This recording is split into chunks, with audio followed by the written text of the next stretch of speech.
Hello, how are you today? I'm Nikki Jean and you are watching Rhapsody TV. So in the making of the record, I was able to meet with and actually write in the same room with most of the people on it. The only two exceptions are Mr. Bob Dylan and Miss Carole King, who they had previously started songs that I wrote to and submitted my verses, and they had to like come back and go back and forth that way. But everybody else I was in the room with, Mr. Backrack, Mr. Bell, Thom Bell.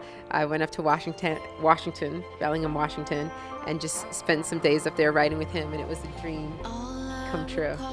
The idea behind the record is really about songwriting. It's really about the craft of songwriting, and my belief that we don't need to reinvent the wheel and start writing new kinds of songs. We can just write better songs based on the knowledge that we already have. So without the collaborators, this record wouldn't have existed, because they were the inspiration for this record, and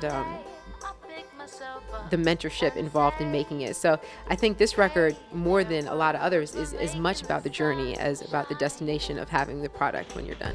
I don't think any musician is content to make music for no one to hear. So having it finally out in the world and being able to perform it in front of people is a huge relief, and it just feels like growth and movement. Because if you keep the songs and you don't play out, then it's like stagnant and they choke you.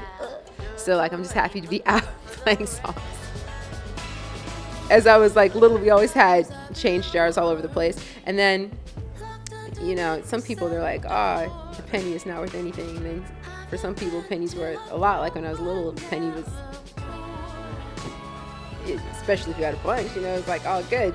And I look at the songs, I look at the collection of songs like that, like there are pennies in a jar. To some people, they'll be valuable. To other people, not at all. And that's fine. It's what they are.